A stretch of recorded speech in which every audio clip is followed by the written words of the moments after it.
Active हो जाइए सभी लोग। तो आज की जो हमारी ये क्लास है NTA UGC net social work के परिप्रेक्ष्य में। साथ ही साथ हम लोग बात कर रहे हैं एम्स मेडिकल सोशल वर्क के बारे में। और मैं आप लोगों से कुछ इम्पोर्टेंट सवाल आज आप लोगों से करवाने वाला हूं।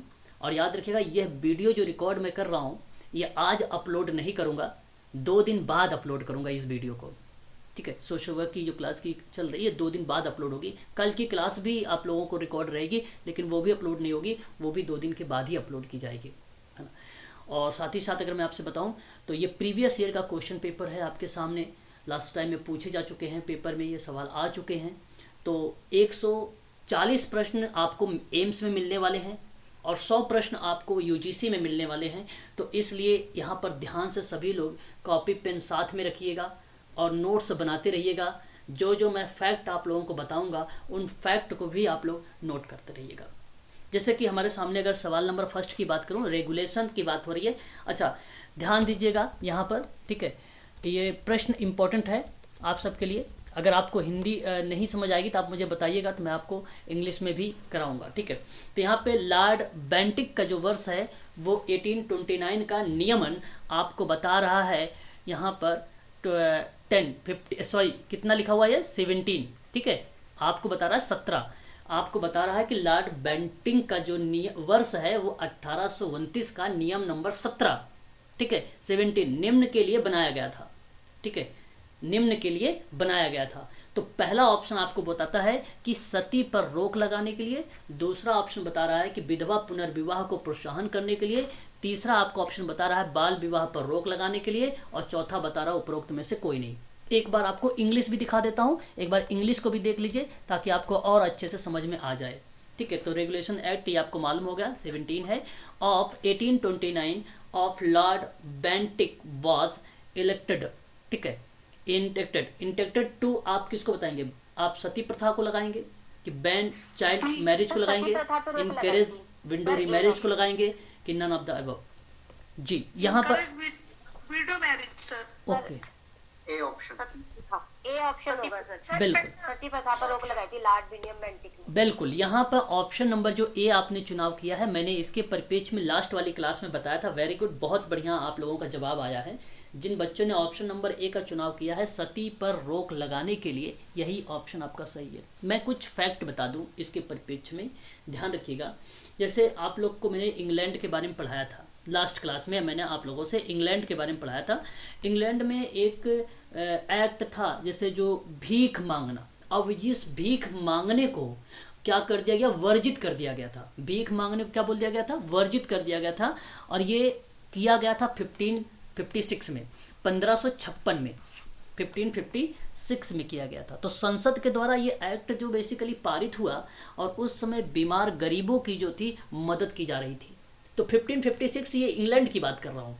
फिर अगर हम बात करें तो एक 1547 था जो पारित हुआ ये अधिनियम, और इस अधिनियम में स्वस्थ जो भीख मांगने वाले थे उनके शरीर में एक चिन्ह गुदवाया गया था।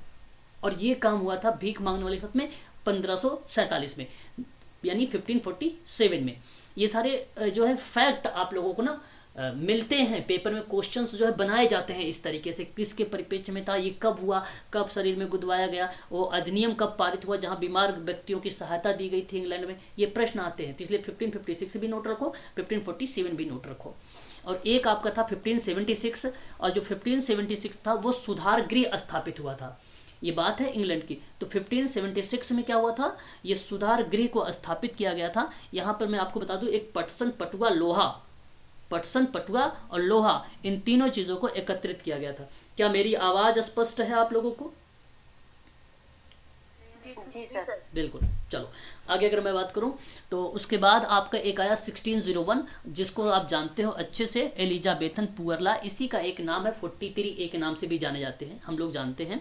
और इसके अंतर्गत 3 प्रकार के निर्धनों के बारे में बताया गया था। चाहो तो नोट कर सकते हो, काफी इंपॉर्टेंट सवाल है 1601 वाला। एक है स्वस्थ शरीर का निर्धन, दूसरा है आपका शक्तिहीन निर्धन, और तीसरा आपका है आश्रित निर्धन। इस चीज को आप लोग ध्यान रखिएगा 1601 का एलिजाबेथन पुअरला का।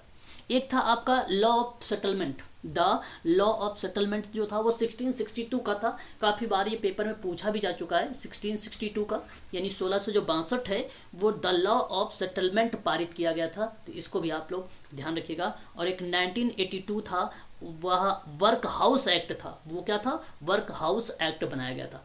ये जो मैंने आपको वर्ष क्रम में लिखवाए हैं ना, अगर इन्हीं को क्रम में अगर आप याद रखें तो समझो इतिहास आपको बहुत आसानी से याद है ना। कभी भी आप जब किसी चीज़ों को पढ़ाओ तो एक क्रम में लिखने का कोशिश करो, है ना, तो वो चीज़ें जल्दी याद रहती हैं। रिकॉल करते रहो, पढ़ते रहो, है ना। चलिए आगे बढ़ते हैं, क्वेश्चन नंबर 2 लेते हैं। निम्न कथनों पर आपको विचार करना है। आपको स्टेटमेंट दिए जा रहे हैं और रीजंस भी बताए जाएंगे आपको, वहाँ पर इनको बहुत ही ध्यान से पढ़ना है। पहला आपका स्टेटमेंट कहता है द पुअर लॉज को इंग्लैंड में बनाया गया था क्या। दूसरा आपसे कहता है कारण कि निर्धनों को अधिक अच्छी कार्य संबंधी परिस्थिति को प्रदान करने हेतु था। बिल्कुल, क्या इस जवाब का क्या होना चाहिए? जवाब बताइए। ए और आर दोनों सत्य हैं? सर ए है। पहला सर। पहला सर ए होगा, दोनों सत्य हैं। ठीक है। यहाँ पे आरती जी का जवाब आया है, हिमांशी जी का जवाब आ गया है। श्रुति मैम आप बताइए जरा, अपने भी विचार प्रकट करें, हमें क्या कहना है? ओके, सी नीलम। अच्छा, अनुराधा पांडे मैडम ध्यान से पढ़ाई करें। यहाँ पे नहीं, ऑप्शन नंबर ए ही करेक्ट है। Option number A. आपको बता दो जो द पुअर लॉज है ना, ये इंग्लैंड में बनाया गया था, ये 100% सही है। और ये वही है जो 1601 को रिप्रेजेंट करता है, जो 1601 को रिप्रेजेंट। इंग्लिश में भी शो कर दीजिए एक बार। बिल्कुल, द पुअर लॉज आप ये देख सकते हैं, इंग्लिश में भी देख सकते हैं। बहुत ही सरल सवाल है आपके सामने। क्वेश्चन नंबर हम शायद 2 पे चल रहे थे ना, है ना। हाँ देखिए आप, ठीक है। तो यहाँ पे the poor laws were intact in England का है, ये वही है जो 1601 का है। और फिर आपसे कहता है यहाँ पर कि to help the poor to have better working condition. तो आपको बता दूं इसका मतलब है कि निर्धनों को अधिक अच्छी कार्य संबंधी परिस्थिति प्रदान करने की बात करता है। इसलिए मैं आपसे कहूंगा कि बोथ ए एंड आर और ट्रू एंड आर इज यहाँ पे एक्सप्लेनेशन और ऑफ ए। तो आप ये कह सकते हो कि ए और आर दोनों सत्य हैं और आर एक सही व्याख्या भी कर रहा है, इसलिए आपका स्टेटमेंट यहाँ पर ए वाला करेक्ट माना जाएगा। ये 1601 में यही बात बताई गई थी। मैंने आपको अभी भी बताया है कि निर्धनों को अधिक अच्छी, 1601 में 3 टाइप के निर्धन थे, स्वस्थ शरीर वाले निर्धन, शक्तिहीन निर्धन, आश्रित निर्धन, और इन्हीं के बारे में बात हो रही थी स्वस्थ को लेकर। तो बहुत ही ईजी सवाल था, इस चीज़ों को आप ध्यान रखें। सवाल अभी मैं आपको बताया है फैक्ट, और उस फैक्ट पर भी आप फोकस नहीं कर रहे हैं, अच्छी बात नहीं है ये। आगे बात करते हैं इंटीग्रेटेड सोशल वर्क के बारे में। बहुत ही अच्छा सवाल, क्वेश्चन नंबर 3 हमारे सामने कह रहा है जी 1662 में आपने कुछ बताया ना सर, लॉ ऑफ जी the law of settlement, the law of settlement, the law of settlement, ठीक है मैम। 1662 इंटीग्रेटेड समाज कार्य निम्न पर विचार करती है। बताइए इंटीग्रेटेड किस चीज़ों पर बात करेगी? इंटीग्रेटेड बात करती है आपको क्लाइंट सिस्टम को, आप परिवर्तन अभिकर्ता को, कार्य टास्क को, यानी वो आप कह सकते हो वर्क सेटलमेंट, या आप कह सकते हो सिस्टम या एजेंसी सिस्टम। ये आपको बता दूं मैं, इंटीग्रेटेड सोशल वर्क के अंतर्गत ये सारे आते हैं। ऑल, आप जिस ऑप्शन में आपको मिल जाए ये चारों, देखो इंटीग्रेटेड, कितने लोग जानते हो इंटीग्रेटेड सोशल वर्क? कितने लोग बताओ? सर एकीकृत समाज कार्य में व्यक्ति का और मतलब सेवार्थी का और उसके जो उपकरण है भौतिक हो या मानसिक हो, और एजेंसी के द्वारा उसके पर्यावरण में व्यवस्थित करना, ये एकीकृत समाज कार्य कहलाता है, जिसमें तीनों समाज कार्य की विधियां कार्य करती हैं। Okay, very good. आपका जो शैली थी बहुत अच्छे से आपने यहाँ पे जोड़ा। और मैं आपको बता दूँ सर, एक टू द फैक्ट के रूप में, टू द पॉइंट के रूप में आप ध्यान रखें, जो एकीकृत सोशल वर्क होता है वह बेसिकली समाज कार्य के अभ्यास में देखा जाता है। पहली बात, हम ये जो प्रश्न 3 देख रहे हैं ये प्रैक्टिस पर आधारित है। ये मेडिकल सोशल वर्क के स्टूडेंट काफ़ी ध्यान रखें, ये प्रैक्टिस के आधार पे। प्रैक्टिस में क्या होता है, हम समग्र दृष्टिकोण का उपयोग करते हैं। जब ऐसे कंडीशन पे हम एक व्यापक लेवल पर एक इंटीग्रेटेड अप्रोच को फॉलो करते हैं, तो हमारा कहने का मतलब होता है इसमें कि सामाजिक प्रणाली के सिद्धांत पर हम प्रत्येक प्रणाली को, यानी प्रत्येक व्यवस्था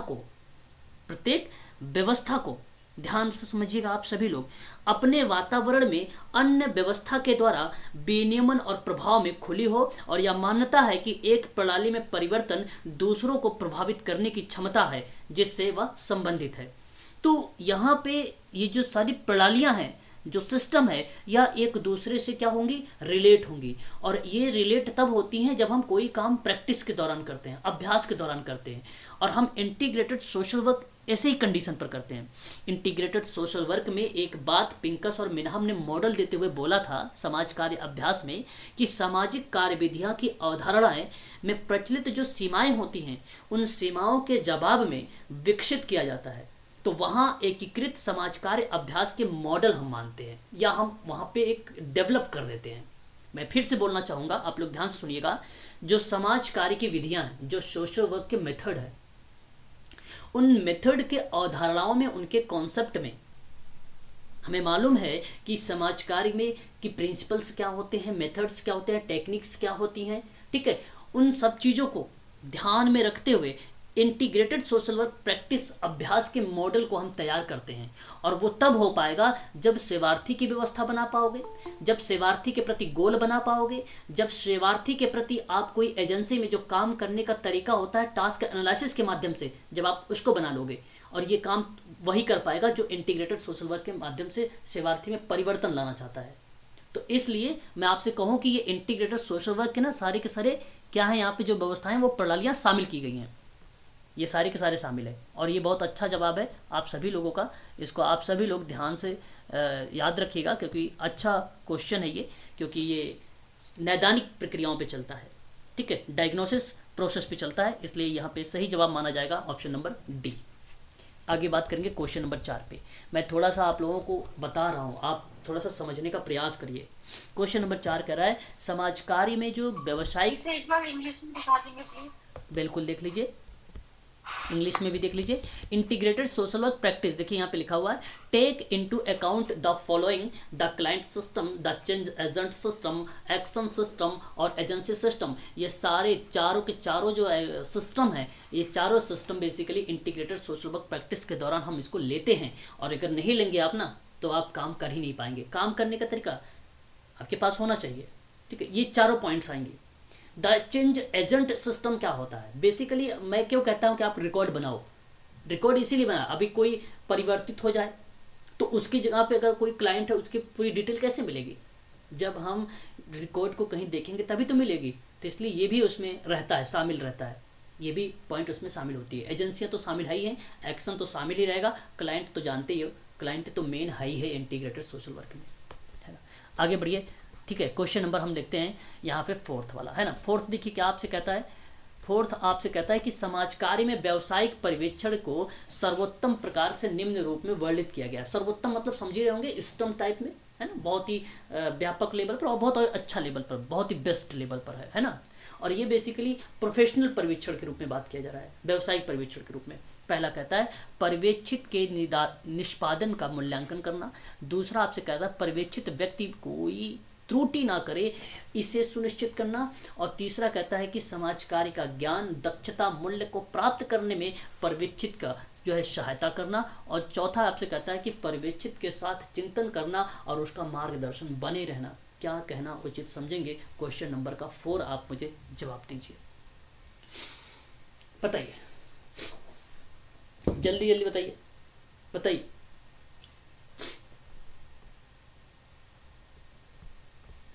बोलिए हिमानी।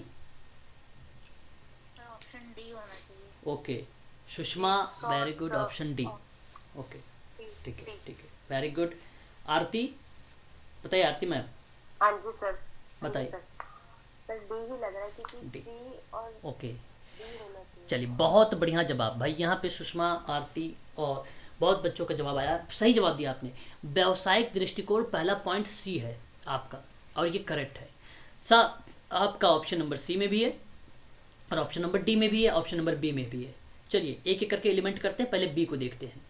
बी कहता है पर्यवेक्षित व्यक्ति कोई त्रुटि ना करे या सुनिश्चित करे। ऐसा हो ही नहीं सकता। अगर ट्रायल एंड एरर की बात करूं, मैं ट्रायल एंड एरर की बात करूं, यल थॉर्नडाइक के द्वारा दिया गया था प्रयास एवं त्रुटि का सिद्धांत। आप अच्छे से जानते हैं, मैं आप लोगों को पढ़ा चुका हूं इसके बारे में अच्छे से, तो इसलिए आप इससे रूबरू हैं। तो उसमें कहा गया है कि व्यक्ति गलतियों से ही सीखता है कि नहीं, प्रयास से ही सीखता है, ये सारी चीज़ें बताई गई है वहाँ पे। तो ये तो गलत हो गया यहाँ पे, इसलिए बी को आप काट दीजिए।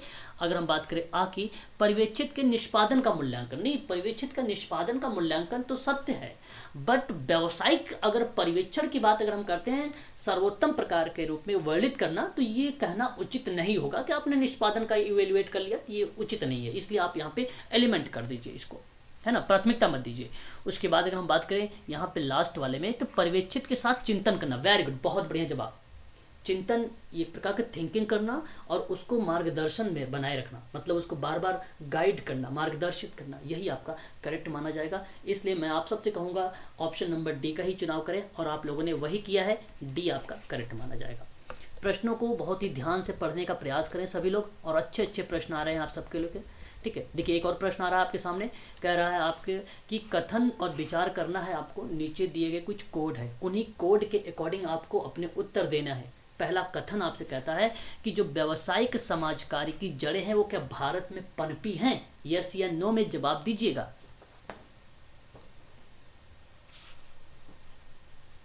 नहीं सर। ओके, ठीक है, वेरी गुड, कह रहे हैं नहीं। आगे बात करते हैं, भारत में नहीं पनपी है, ऑलरेडी ये बोल रहा है नहीं, आप बोले क्या हैं, क्या व्यावसायिक समाज कार्य की जड़ें भारत में नहीं पनपी है, यस या नो में बोलना है। नो सर, नहीं। अरे फिर आप, मैं अच्छा नो में आप जा रहे हो, ओके। नहीं है सर, वो सही है ऑप्शन। भारत व्यावसायिक समाज कार्य की जो जड़ें हैं भारत में नहीं पनपी है, और ये सही बात है, हाँ हाँ, ये सत्य है, हाँ, इसलिए कोई जल्दबाजी नहीं, कोई जल्दबाजी नहीं। दूसरी बात करते हैं, सेवाओं के बदले भुगतान करने के लिए लोग बहुत निर्धन है। सेवाएं के बदले, ध्यान समझिए, भुगतान करने के लिए लोग बहुत निर्धन है, सेवा देने के बदले में। बात तो सही है, सेवाएं के बदले में देखा जाए तो मे बी जैसे किसी ने बोला, वेरी गुड, बहुत बढ़िया जवाब, तो ये बात तो सत्य है। तो मेरे हिसाब से मैं कहूँगा कि जहाँ पे आर देखना सत्य मान लेना। अब आर सत्य कहाँ है भाई, ऑप्शन डी। नहीं, आर तो सत्य है ना, सेवाओं के बदले भुगतान करने के लिए लोग बहुत निर्धन है। देखिए आप सुनो, एक मिनट सुन लो, एक मिनट सुन लो भाई, एक मिनट सुन लो। आप कह रहे हैं ऑप्शन सही है, ए है, कोई बच्चे ने कहा है शायद ऑप्शन ए सही है। सर एक्सप्लेनेशन भी है ना। अरे मेरी बात तो सुनो, प्रोफेशनल सोशल, एक मिनट आप ध्यान से मेरी बात को सुनो। Professional social work has not taken root in India. मेरी बात को समझो एक बार बहुत ध्यान से। व्यवसाय समाज कार्य की जड़ें भारत में नहीं पनपी हैं, और ये बात सत्य है, भारत में नहीं बल्कि इंग्लैंड में पनपी है प्रोफेशनल सोशल वर्क की। पहली बात तो ये सत्य है, ये आप जानते हैं और उसके बावजूद भी गलत कर रहे हैं, तो ये आपकी गलती है। दूसरी बात फिर कहता है, people are too poor to pay for the service. कहने का मतलब सेवाओं के बदले भुगतान करने के लिए लोग बहुत निर्धन है, निर्धन है। सेवाओं, देखो भाई, सेवाओं के बदले अगर मैं आपसे कहूँ, अभी आप सोशल वर्कर, आप चले गए थेरेपी देने बिहेवियर मॉडिफिकेशन का, भैया सोशल वर्कर, आप देखो मानसिकता कैसे बनी है लोगों के अंदर, है ना। हम बात कर रहे हैं कंसीडर के, हम बात कर रहे हैं विचार के आधार पे, ये सवाल विचार पर है। मैंने शुरुआत में बता दिया था आप लोगों को कि आपको विचार करना है ना। तो विचार करो, बस विचार करना, फैक्ट को मत ढूंढो। यहाँ पे विचार खुद कह रहा है, प्रश्न विचार करो, तो विचार करो ना। सेवाओं के बदले भुगतान करने के लिए लोग बहुत निर्धन है, ये बात सत्य भाई।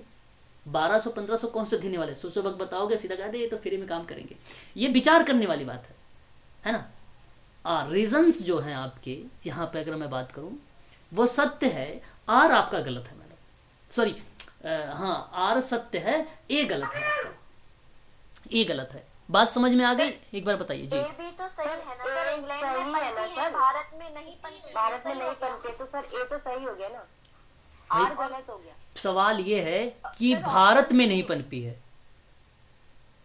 भाई तो भारत की बात तो हो रही है, सर डी हुआ तब। आप सवाल कहाँ से कहाँ सोच रहे हो भाई।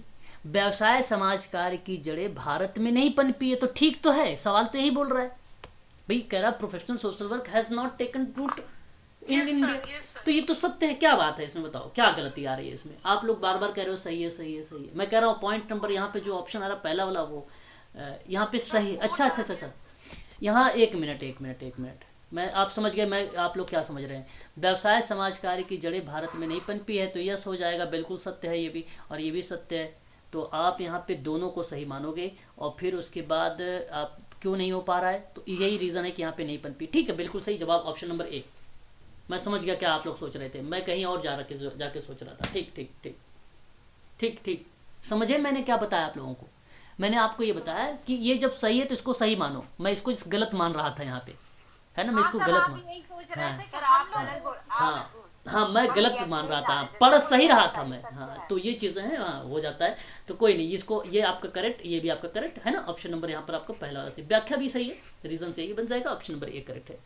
बहुत बढ़िया भाई, बहुत बढ़िया, ऐसे पकड़ो। देखो आगे देखिए, क्वेश्चन नंबर 6, समाज वैज्ञानिक अर्थ में बताइए, समाज का निहित रूप का अर्थ बताइए, क्या होना चाहिए, बताइए। संबंधों का जाल। MacIver and page, very good. नाम बताइए जरा इनका क्या होगा।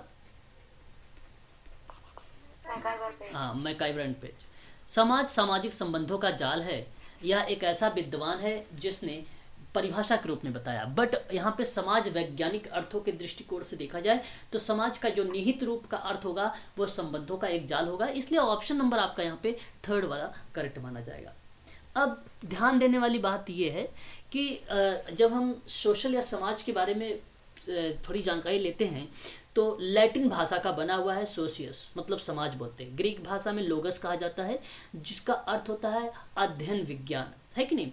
और जब हम दोनों का अर्थ निकालते हैं तो हमें ये निकल के आता है कि समाज का विज्ञान, क्या निकल के आता है, समाज का विज्ञान निकल के आता है हमारे सामने।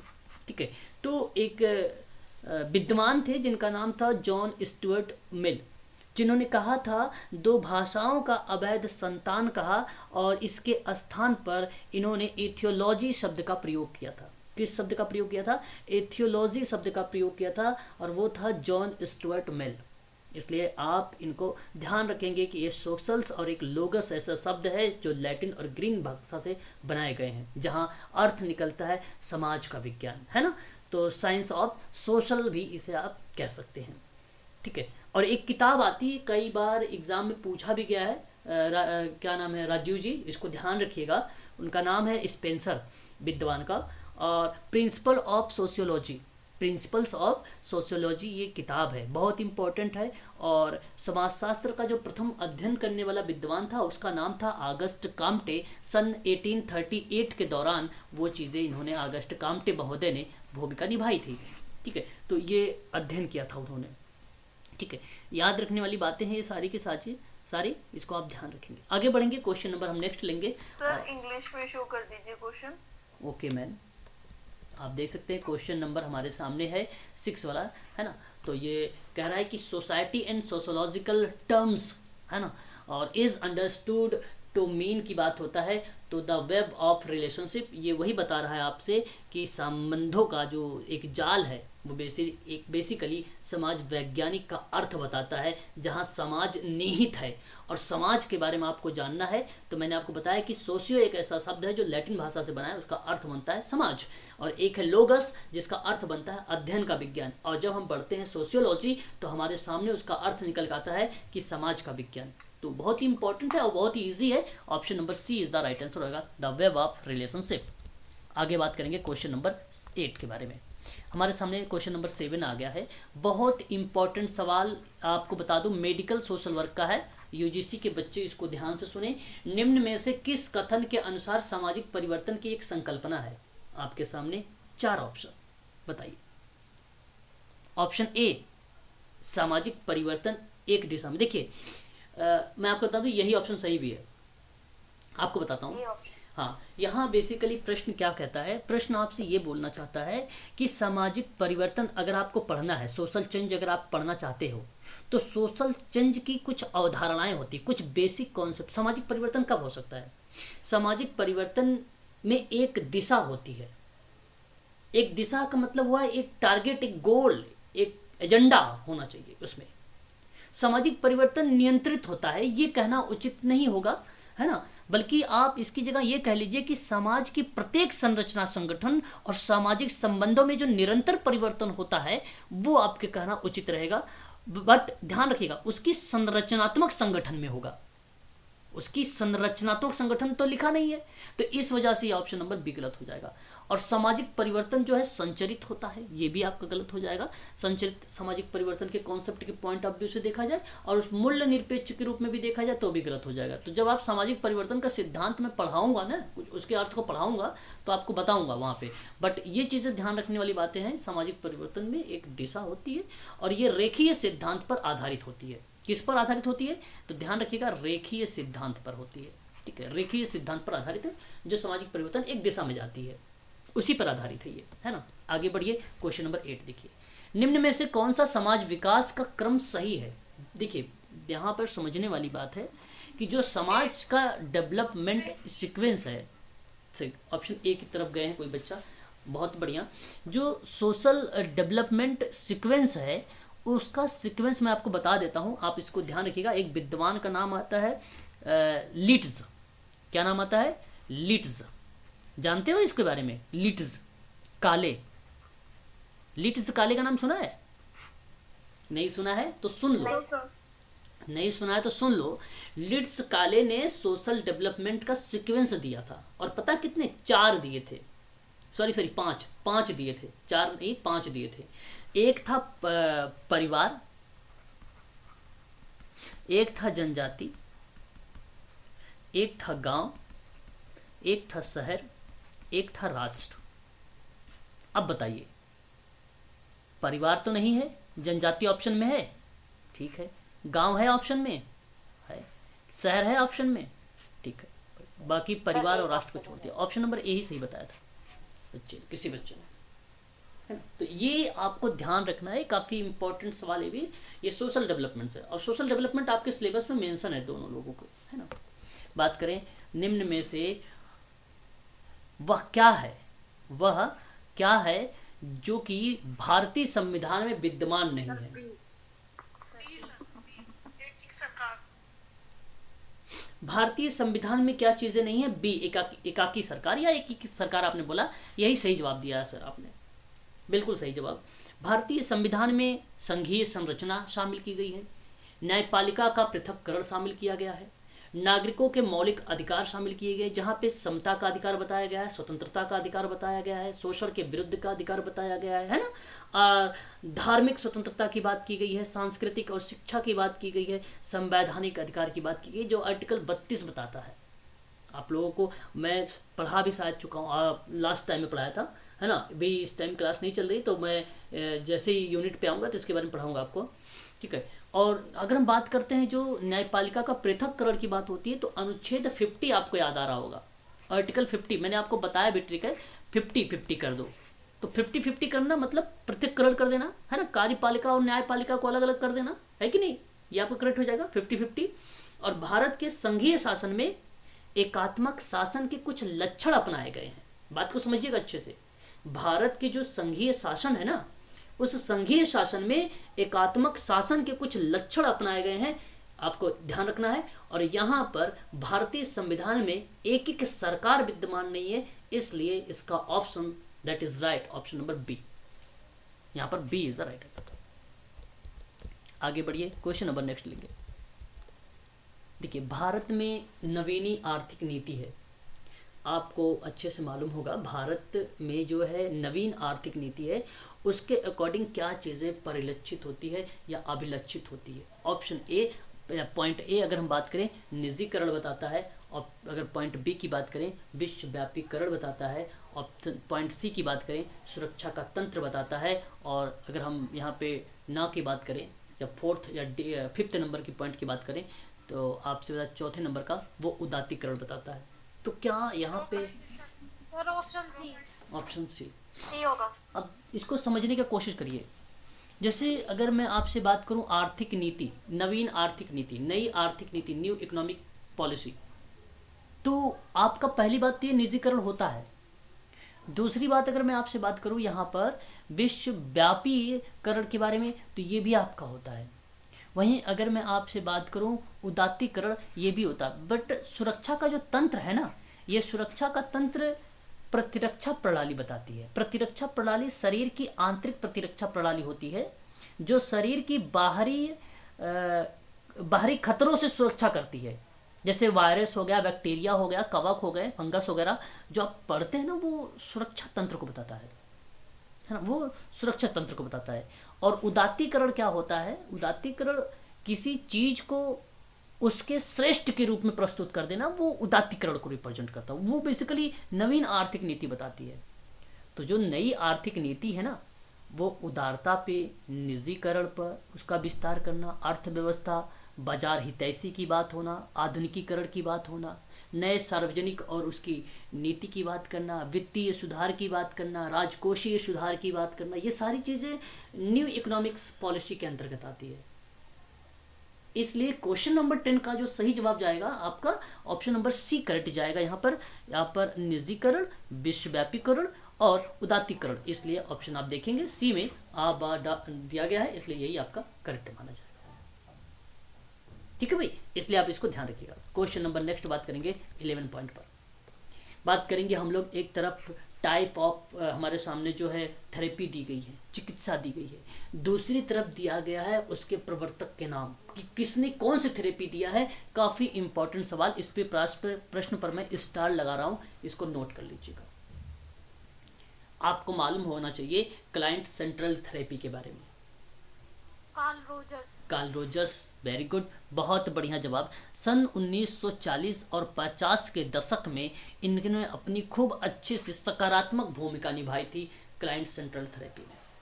वहीं अगर हम बात करें बिहेवियर थेरेपी के बारे में, आप लोगों को मालूम होगा बीएम कहा जाता है इनको, बिहेवियर मॉडिफिकेशन कहा जाता है। आजकल बेसिकली अगर हम देखें ना, तो हर एक विद्यालय में चाहे और हर एक हॉस्पिटल में बीएम यानी जो बिहेवियर मॉडिफिकेशन टीचर्स होते हैं उनको रखा जा रहा है ना। तो ये सन 1900 के दशक के दौरान पे बेसिकली लाया गया था, और ये जो भूमिका थी ये जोसेफ वाल्प की थी, जोसेफ वाल्प की थी। बहुत इम्पोर्टेंट सवाल है ये पेपर में इंडिविजुअल करके भी पूछ लिया जाता है फैक्ट के रूप में। और ये तो काफ़ी इम्पोर्टेंट है, समव्यवहार विश्लेषण। समव्यवहार विश्लेषण 1950 के दशक की बात है, और ये ट्रांसएक्शनल को लेकर, चिकित्सा को लेकर बात करती है। इसमें भी सीबीटी पर आधारित है, कॉग्निटिव बिहेवियर थेरेपी पर भी आधारित है ये। तो ये भी 1950 के दशक में ये भूमिका जो निभाया गया था, किसके द्वारा? एरिक बर्न के द्वारा। और एरिक बर्न ने यहाँ पर ऑप्शन नंबर पॉइंट नंबर 4 में है। Relative therapy very very most important, ये पेपर में कई बार हमारे सामने देखने को मिला है। 1965 के दौरान में विलियम ग्लासर सर की एक अहम भूमिका मानी जाती थी। तो इसलिए आप सभी लोग यहाँ पर जो है रिलेटिव थेरेपी को नोट कर लीजिएगा। इंडिविजुअल के रूप में भी ये सारे सवाल आते हैं, और कभी कभी मैचअप के रूप में भी आते हैं एग्ज़ाम में। ठीक है, तो विलियम ग्लासर सर की यहाँ पर भूमिका होती है सन 1965, 1965। तो ऑप्शन में अगर हम बात करें ए का 2, तो ए का 2 ऑप्शन नंबर ए, तो इसलिए आपका ऑप्शन नंबर ए ही सही रहेगा क्वेश्चन नंबर 11 का। बात करेंगे क्वेश्चन नंबर 12 के बारे में। देखिए ये भी सवाल इंपॉर्टेंट है, और इस सवाल पे एसजीपीजीआई मेडिकल सोशल वर्क में पूछा गया था, और आप लोगों को पता भी होना चाहिए। इसका बेस बनाया गया था, पूछ लिया था ना कि परिवार परामर्श के किसके अंतर्गत आते हैं, तो सूक्ष्म के अंतर्गत आते हैं। क्यों रंजीत सर, याद है आपको? परिवार परामर्श काउंसलिंग की बात हुई थी। हाँ सर, यही लगा। हाँ, तो वो बेस इसी से बनाए गए थे। इसका बस समझने का प्रयास करिएगा। एक लघु स्तर होगा, एक मध्यम, एक बृहद स्तर, जो है अंतक्षेप का स्तर है, और सामाजिक कार्यकर्ता की क्रिया पर आधारित। देखिए, आपने जब समाज के स्तर पढ़ते हैं तो हमारे सामने लेवल, अगर हम बात करें लेवल ऑफ थ्री सोशल, तो वो 3 ही है। एक है माइक्रो, मीजो और माइक्रो। तो हम इसको एक जो लघु है, जो इसको माइक्रो बोलते हैं, वो बेसिकली सामाजिक बातचीत पर आधारित है। हाँ, वो समाज के बातचीतों पर आधारित है। तो मैं आप लोगों से कहूँगा कि यहाँ पे करेक्ट जवाब अपंग शिशु के साथ रखिए, और यही आपका सही रहेगा। सामाजिक कार्यकर्ता की क्रिया जब होगी, एक दिव्यांग बच्चे के लेकर एक सेवार्थी रहे और एक कार्यकर्ता रहे, तो ये आपका लघु को रिप्रेजेंट करता है, ये आपको लघु को रिप्रेजेंट करता है। और एक मीज़ो होता है जहाँ पे ग्रुप आ जाता है, कम्युनिटी आ जाती है, इंस्टीट्यूट्स आ जाते हैं, इन सब का अध्ययन होने लगता है ना। तो जी, यहाँ आप जल संग्रहण के लिए जो पंचायत का कार्य हो रहा है वो बेसिकली इसको रिप्रेजेंट करता है। और जब हम बात करते हैं एक माइक्रो के बारे में, तो जो माइक्रो होता है वो बड़े पैमाने पर समाज को देखने के लिए काम करता है, बड़े पैमाने पर। तो जैसे अभी कोविड-19 चल रहा था, आपने पता होगा कोरोना के बारे में, तो कोविड भी इसका एक पार्ट बन सकता है। तो कोविड के लिए आम्ल सहायक समूह के साथ कार्य करना वो भी आपका एक पार्ट बन सकता है। यहाँ तक कि कैंसर के जो है आम्ल सहायक समूह के साथ कार्य हो सकता है। तो मैं आपसे कहूँगा कि जो बृहद स्तर पर है, जो माइक्रो लेवल पर है, वो बेसिकली कोविड का ऑप्शन आपको मिल सकता है, कैंसर का ऑप्शन मिल सकता है ना, और हैजा वगैरह का ऑप्शन भी देखने को यहाँ पे मिल सकता है। बीमारी कोई भी डाल दे, है ना, बशर्ते आपको समझना होगा उसका कॉन्सेप्ट क्या है, किसकी तरफ जा रहा है ना। तो ये चीज़ें आपको ध्यान रखना पड़ेगा। इसलिए क्वेश्चन नंबर 12 का ऑप्शन नंबर जो ए होगा ये करेक्ट माना जाएगा। ठीक है, आगे बढ़ेंगे। क्वेश्चन नंबर हम नेक्स्ट लेंगे 13 पॉइंट का। ठीक है, आगे बढ़िए। देखिए नेक्स्ट अगर हम बात करते हैं तो चिकित्सा की गेस्टाल्ट प्रणाली के साथ निम्न में से कौन सा संबंध है। हाँ, तो गेस्टाल्ट की जो यहाँ पे थेरेपी दी गई है वो किसको रिप्रेजेंट करती है। सी ऑप्शन यहाँ पे। हाँ बिल्कुल, बहुत बढ़िया। देखो सवाल बहुत इजी था और यहाँ पे सवाल ही कह रहा है कि who among the following is associated with the gestalt system of therapy. तो CR रोजर्स हो जाएगा, सिगमंड फ्रायड हो जाएंगे, और फिर मैंने आप लोगों को पल्स एंड लोरा के पल्स के बारे में बात किया। देखो जो पल्स महोदय हैं उनकी पत्नी का नाम है लोरा, इसलिए याद रखिएगा option number D BF Skinner है। तो ये भी सवाल हम लोगों के पेपर में भी देखने को मिलता है कभी कभी एग्ज़ाम में, और बहुत ही फैक्ट के रूप में बहुत ही फेमस क्वेश्चंस हैं ये सारे के सारे, है ना। तो अभी आप लोगों ने बताया मुझे कि गेस्टाल्ट जो रिप्रेजेंट होता है वो किसको रिप्रेजेंट करता है, पल्स और लोरा को रिप्रेजेंट। कार्ल रोजर्स के बारे में आप जानते ही हैं, CR रोजर्स क्या क्या इन्होंने दिया है बता सकते हैं। बिल्कुल, बहुत बढ़िया जवाब। हाँ, तो परिवार के सदस्यों की जो खोज करने की जनगणना का रिकॉर्ड बताया गया था सन 1940 के दौर में, वो भी कार्ल रोजर्स का ही पॉइंट था। और सिगमंड फ्रायड आप जानते ही हैं, BF स्किनर बिहेवियर मॉडिफिकेशन में अपनी एक अहम भूमिका निभाते हैं, है ना। तो ये चीज़ें ध्यान देने वाली बात है। बात करते हैं क्वेश्चन नंबर 14 के बारे में। According to the traditional Hindu, देखो बिलीफ यहाँ पे बात करते हैं आगे नेक्स्ट सवाल पर। कह रहा है कि पारंपरिक हिंदू धारणा के अकॉर्डिंग विवाह क्या है। क्या एक रूमानी मिलन, दूसरा आपसे बोलता है एक धार्मिक संस्कार, और तीसरा आपसे बोलता है एक संविदा, और ऑप्शन डी कहता है उपरोक्त में से कोई नहीं। तो ध्यान देने वाली बात यह है जो रूमानी मिलन है उसको इंग्लिश में अगर हम देखते हैं तो रोमांटिक यूनियन की बात आती है, रोमांटिक यूनियन। अब रोमांटिक यूनियन क्या होता है, एक स्वतंत्र संघ है ना, एक इंडिपेंडेंट एसोसिएशन है, और उसमें कानूनी और धार्मिक मान्यता जहाँ पे विनिमय के बिना दो या दो से अधिक व्यक्तियों के बीच एक रूमानी मिलन होता है, तो वो बेसिकली रूमानी को रिप्रेजेंट करता है। बट यहाँ पे पारंपरिक हिंदू धारणा के अकॉर्डिंग ये विवाह नहीं कहलाता है, इसलिए पॉइंट ए को आप एलिमेंट करो। वहीं अगर हम बात करें एक संविदा के रूप में, ये एक कॉन्ट्रैक्ट है, ये एक भारतीय अनुबंधन एक्ट आपने पढ़ा होगा 1872 का, और उसमें ये बेसिकली इकरारनामा इसको कहा जाता है। इसको क्या बोला जाता है, इकरारनामा। और यह एक ऐसा कानून है जो बाध्यकारी समझौते के बारे में बात करता है, जो अपने पक्षों के बीच अधिकारों और कर्तव्यों को परिभाषित करता है। तो मैं आप सबसे ये कहना चाहूँगा कि ये पारंपरिक हिंदू के अकॉर्डिंग ये कोई एक जो कॉन्ट्रैक्ट है, ये ना कोई विवाह है ना कुछ है, तो इसलिए आप इसको भी एलिमेंट कर लीजिए। अगर मैं बात करूँ एक धार्मिक संस्कार है, पारंपरिक हिंदू अवधारणा के अकॉर्डिंग या धारणा के अकॉर्डिंग जो विवाह होता है वह एक धार्मिक संस्कार होता है, इसलिए क्वेश्चन नंबर 14 का option number B is the right answer, B ही करेक्ट माना जाएगा आपका यहाँ पर।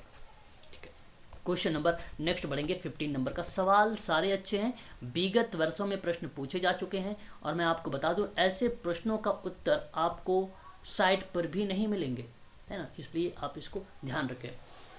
अभी कथन पर विचार करना है आपको, और कोड के अकॉर्डिंग आपको उत्तर का चुनाव करना है। आपके सामने जो कथन दिए गए हैं वो कुछ इस तरीके से हैं कि एक स्वस्थ परिवार का अनिवार्य अभिलक्षण है जिस इसकी सन्निहित है। कहने का तात्पर्य यहाँ पर एक स्वस्थ परिवार का अनिवार्य लक्षण है इसकी सन्निहित में। और दूसरी बात करता है सन्निहित स्वस्थ पालन पोषण को बढ़ावा देती है। अब आपके मन में आ रहा होगा कि सन्निहित क्या है भाई,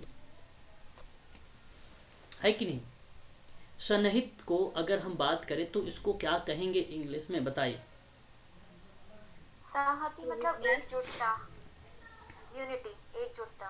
अच्छा, एकजुटता की बात कर रहे हैं, ओके। और भी कोई बच्चे बताएं। सन्निहित मतलब इन्होंने कहा कलेक्ट को एक प्रकार से इन्होंने यहाँ पर मेंशन किया है, ओके। मिलजुल कर भी बोल सकते हैं। मिलजुल कर भी हम लोग बोल सकते हैं, ओके, ठीक है। ठीक है, यहाँ पे जो आप लोगों ने मुझे बताया है यही इसका करेक्ट जवाब होगा, है ना। बेसिकली यहाँ जो सामंजस्य की बात हो रही थी, जो एक प्रकार से कॉन्सिहेंसम की बात हो रही थी, एक कोऑर्डिनेट की बात हो रही थी, संशक्ति की बात हो रही थी, है ना, संयोजनशीलता की बात होती है। मैं आपसे कहूँ तो आप लोग इस चीज़ को ध्यान रखिए। इस प्रश्न में इसका सवाल सिंपल है, सरल है, कहता है कि एक स्वस्थ परिवार का अनिवार्य लक्षण है कि उसकी संशक्ति को बनाए रखना, उसकी सामंजस्य को बनाए रखना, संयोजनशीलता को बनाए रखना।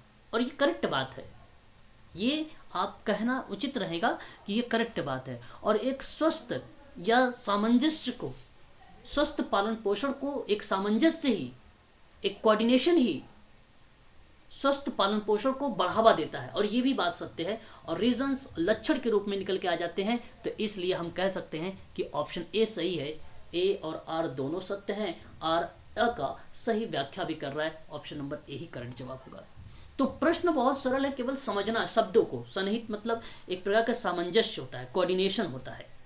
आप सहयोगशीलता का भी परिभाषित कर सकते हैं वहाँ पर, है ना। तो ये अच्छे सवाल थे। ऐसे सवालों को हमें शब्दों को समझना जरूरी है हम सबको।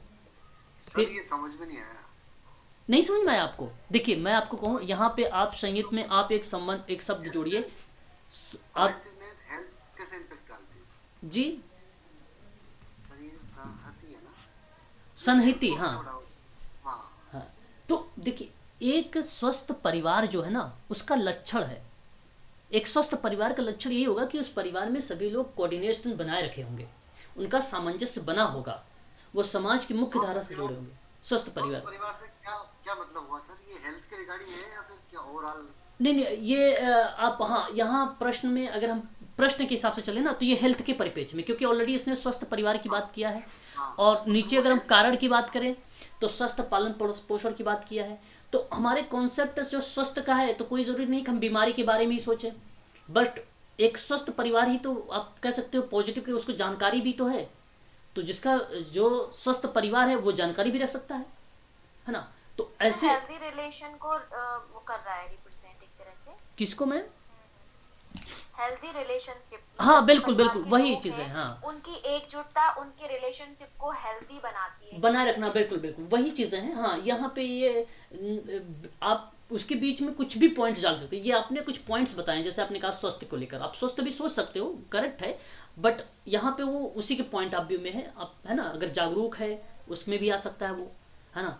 और अगर बीमारी से किसी बीमारी से ग्रसित नहीं तो भी वो आ सकता है उसमें, है ना। परिवार किसी समस्या से जूझ नहीं रहा है तो भी आ सकता है, आर्थिक स्थिति भी उसकी मीडियम में या अच्छी है, ठीक है, तो वो भी आ सकता है। बस आप यहाँ पे संहति के जो शब्द का अर्थ है ना, वो सामंजस्य से ही है, एक स्वस्थ परिवार से ही है। कोई एक एग्जैक्ट पॉइंट नहीं लिखा इसने कि बीमारी से, है ना, एग्जैक्ट पॉइंट नहीं लिखा इसने। आगे बढ़िए, क्वेश्चन नंबर 16, संकेत दीजिए कि निम्न में से कौन सा व्यक्तिक समाज कार्य का पूर्वानुमान नहीं है कि नहीं। आपको संकेत देना है और मैं आपसे कहूँगा कि प्रत्येक मानव परमात्मा का शिशु है। अब देखो यहाँ पे मैंने आपसे कहा ना कि एक केसवर का जो टाइप है उसके अंतर्गत पूर्वानुमान नहीं मनाया जा सकता।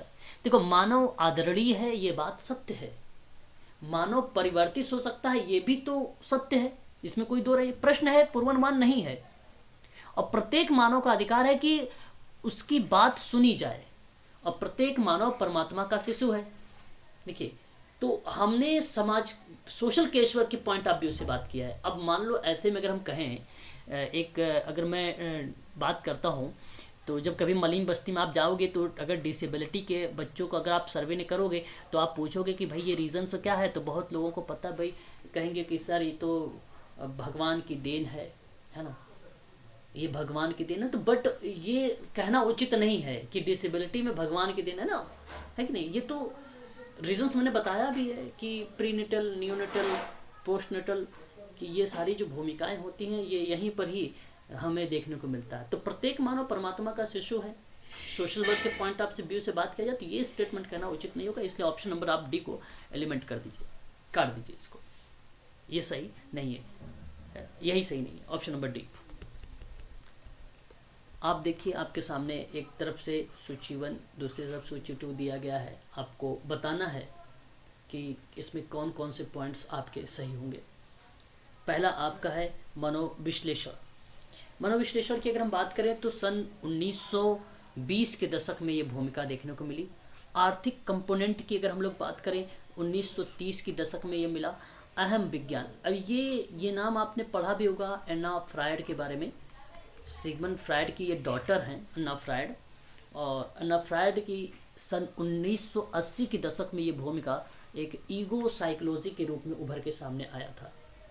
और स्वयं से लेकर निरंतर अननोन क्रिया तक अगर जब कभी हम बात करते हैं तो ये बेसिकली सन 1940 के दशक में देखने को हमें मिलता है। तो इसलिए मैं आप सबसे कहूँगा कि पहले का 3 आप देख लीजिए और दूसरे का 1 देख लीजिए, तीसरे का 4 देख लीजिए, तो आप यहाँ पर मिलेगा option number C, 3, 1, 4। Option number C is the right answer, है ना। आगे अगर हम बात करें तो हमारे सामने सवाल है ये, देखिए प्रश्नों को पढ़ने का प्रयास करिएगा।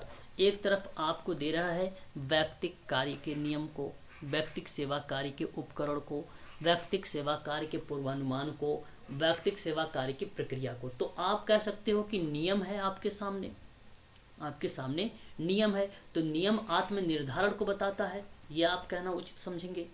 फिर अगर मैं आपसे बात करूं यहाँ पे, तो यहाँ पे जो दूसरा है सेवा का टूल्स, उपकरण के रूप में, है ना। तो उपकरण बेसिकली स्पष्टीकरण को ही रिप्रेजेंट करेंगे आप, है ना ये। और फिर उसके बाद अगर मैं बात करूँ तो पूर्वानुमान को लेकर, पूर्वानुमान आत्म मूल्य के बारे में बात करता है, और फिर प्रक्रिया जो होती है वो निर्धारण होती है। तो ये आपका सही रहेगा। आपका ए रिप्रेजेंट होगा वहाँ पे 4, बी रिप्रेजेंट होगा 2, सी रिप्रेजेंट होगा आपका 1, और डी जो रिप्रेजेंट होगा वो 3। तो 4, 2, 1, 3, 1 मिनट, 4, 2, 1, 3 ऑप्शन नंबर अगर हम बात करते हैं 4, 2, 1, 3, B is the right answer. Very good, B is the right answer. देखिए मैंने आप लोगों को इसके बारे में जब मैं लास्ट क्लास लिया था तो सोशल केस वर्क के बारे में फ्रेंडली विजिटर से आप लोगों को रूबरू करवाया था। बड़ा अच्छा सवाल था ये। आप लोग थोड़ा सा इसके बारे में मैं कहूँगा कि इसको समझने का प्रयास करिएगा। अच्छे सवाल हैं जो एग्ज़ाम में हमें देखने को मिलते भी हैं, है ना। तो कह रहा है कि in social case work the friendly visitor were. और पॉइंट नंबर 1 कहता है कि community workers identify by American charity organisation. Option B कहता है early volunteer case workers. Option C कहता है paid agent of case work. Option D कहता है नन ऑफ द अबव। तो प्रश्न बहुत इजी है। सोशल केस वर्क के बिहाफ पर फ्रेंडली विजिटर अमंग, आपने पढ़ाया भी होगा मैंने आप लोगों को। मैरी रिचमंड ने ये किताब लिखी थी सन 1899 में, फ्रेंडली विजिटर को लेकर 1899 में, आपको याद होगा। और ये अमेरिकन एक विद्वान है फ्रेंडली मैरी रिचमंड महोदय। इन्हीं के पॉइंट ऑफ व्यू से अगर मैं आपसे बात करूं तो आप ये कह सकते हो कि community workers identify by American charity organization is the right answer, option number A. और आपको बता दूं सन 1880 और 1980 के बीच में, 90 दशक के बीच में, सेंचुरी के बीच में इसका जो है डेवलप हुआ था, इसका विकास किया गया था। तो ध्यान रखिएगा, इंपॉर्टेंट सवाल था। जब भी आपसे सवाल पूछा जाए कि व्यक्तिगत समाज कार्य में जो स्नेही आंगतुक होता है वो किसको रिप्रेजेंट करता है, तो कम्युनिटी वर्कर्स आइडेंटिफाई करता है, जहाँ पे अमेरिकी दान संगठनों के द्वारा अभिलक्षित होता है सामुदायिक कार्यकर्ता की भूमिका। इसलिए ऑप्शन नंबर आपका पहला ही करेक्ट जवाब रहेगा। इसको आप लोग ध्यान रखिएगा। हिस्ट्री से प्रश्न ये उठाया गया है, हिस्ट्री से ये प्रश्न उठाया गया है। वहीं अगर हम बात करें in social case work interview in an important, आपको मालूम होना चाहिए कि व्यक्तिगत समाज कार्य के अंतर्गत जो साक्षात्कार है वो एक महत्वपूर्ण भूमिका है। तो क्या आप उसे टूल्स कहोगे या टेक्निक कहोगे, मेथड्स कहोगे, ऑल ऑफ द अबव कहोगे, क्या बोलना उचित समझोगे, बोलो।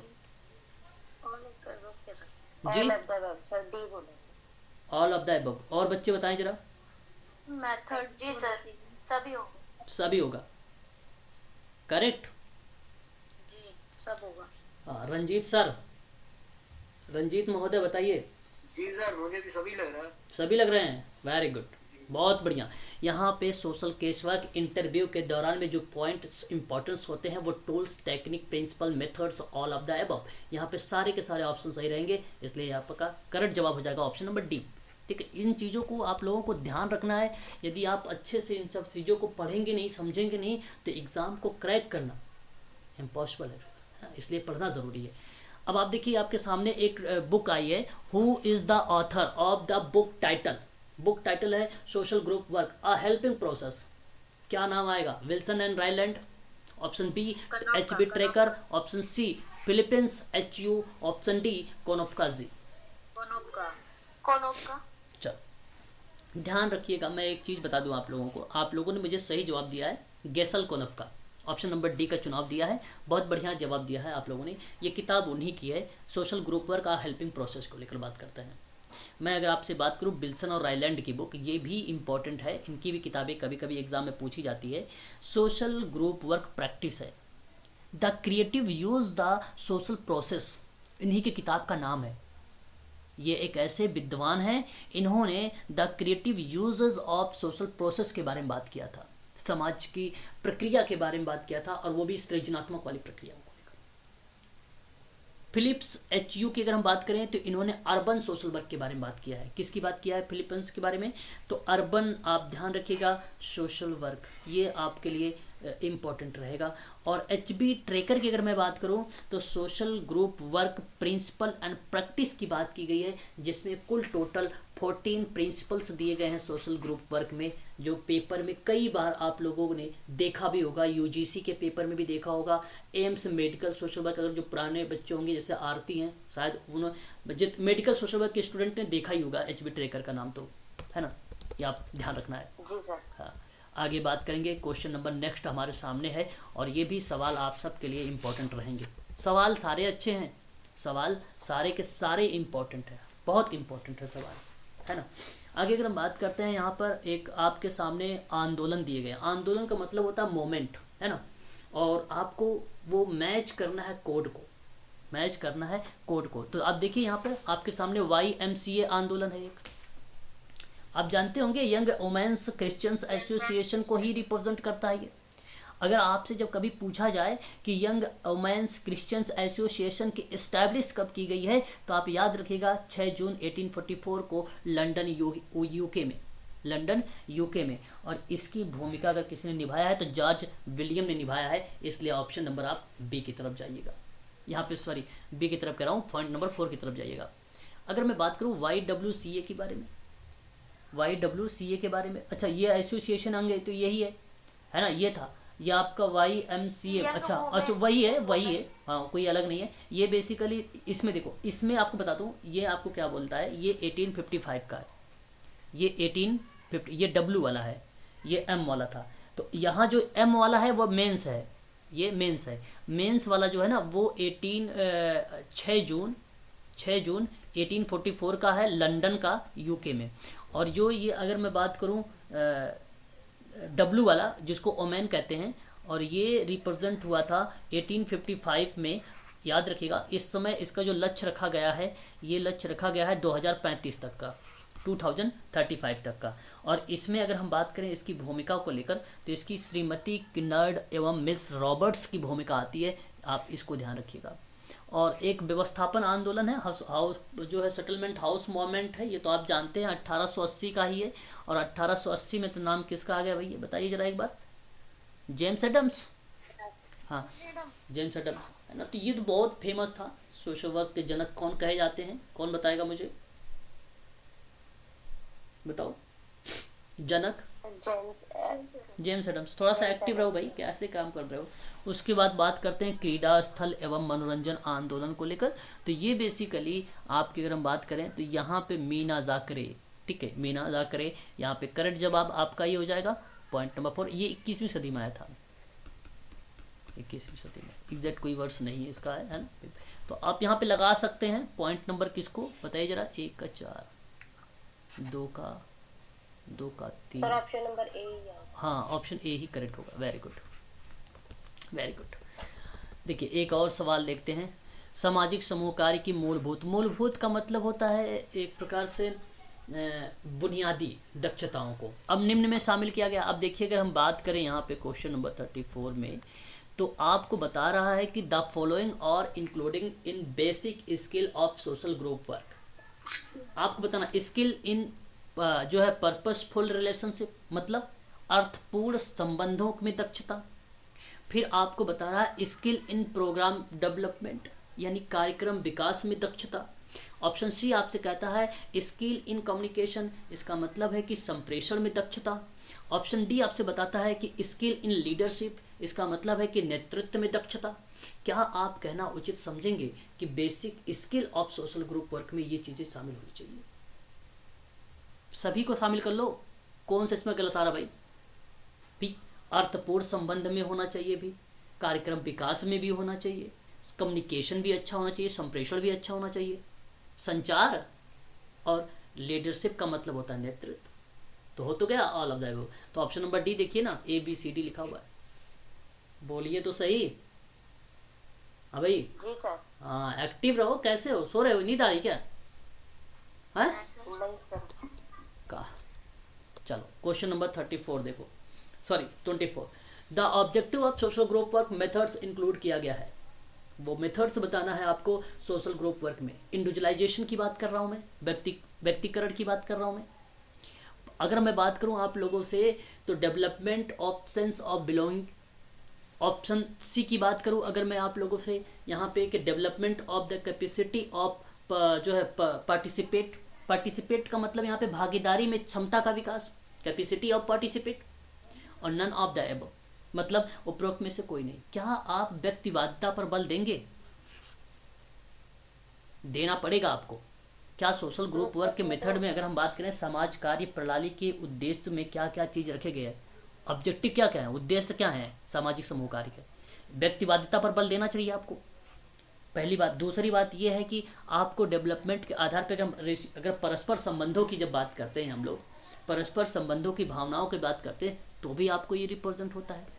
और फिर उसके बाद अगर हम बात करें तो भागीदारी की क्षमताओं का भी विकास हम लोग करते हैं। इसलिए आप ABC का चुनाव करिए ना, क्या दिक्कत हो रही है? ऑप्शन नंबर डी करेक्ट है कि नहीं? कोई बैकग्राउंड आवाज़ आपके पास तो नहीं जा रही ना? कोई दिक्कत बताइए। नहीं सर। हाँ चलो बहुत बढ़िया। आगे अगर हम बात करते हैं क्वेश्चन नंबर 25 के बारे में। Which of the following is not of principle of social work, एक मिनट है ना, सोशल ग्रुप वर्क। तो आप यहाँ पे अगर देखिए 25 के बारे में प्रश्न आपके सामने है कि निम्न में से समूह कार्य का सिद्धांत कौन सा नहीं है कि नहीं? कौन सा सिद्धांत नहीं है आपके सामने? मैंने आपको बताया है अभी अभी HB ट्रेकर का सिद्धांत। उनकी किताब थी सन 1948 में, 1948 में लाया गया था, प्रिंसिपल एंड प्रैक्टिस को लेकर किताब में। और उन्होंने कुल टोटल 10 सिद्धांतों की बात किया था।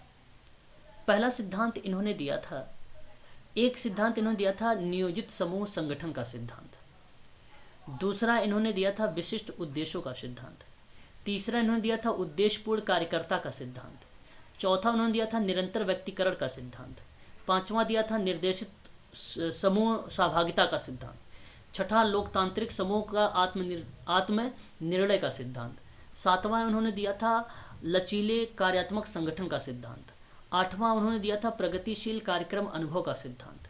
नौवां उन्होंने दिया था संसाधन उपयोग का सिद्धांत। 10वां उन्होंने दिया था मूल्यांकन का सिद्धांत।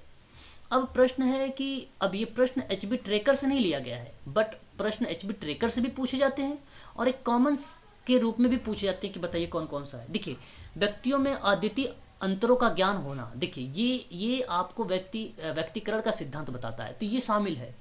और समूह प्रक्रिया का उपयुक्त संशोधन की बात करूं तो ये भी शामिल है। है कि नहीं, समूह प्रक्रिया के दौरान में भी। और समूह सदस्यों के समस्या समाधान की प्रक्रिया में स्वयं को सम्मिलित करने में सामर्थ्य बनाना, ये भी सिद्धांत में शामिल है। और सदस्यों के प्रति उदासीनता की भावना, देखो आप देखो उदासीनता की भावना का सिद्धांत ये शामिल ही नहीं है, इसलिए ये आप इसको करेक्ट माने ऑप्शन नंबर डी वाला। तो क्वेश्चन नंबर 25 का ऑप्शन नंबर जो डी है ये सही नहीं है, बाकी सारे के सारे सही है। ठीक है, तो मैं आज के लिए बस इतना ही रखूँगा आप लोगों के लिए, है ना। और क्लासेस आपकी डेली चलेंगी।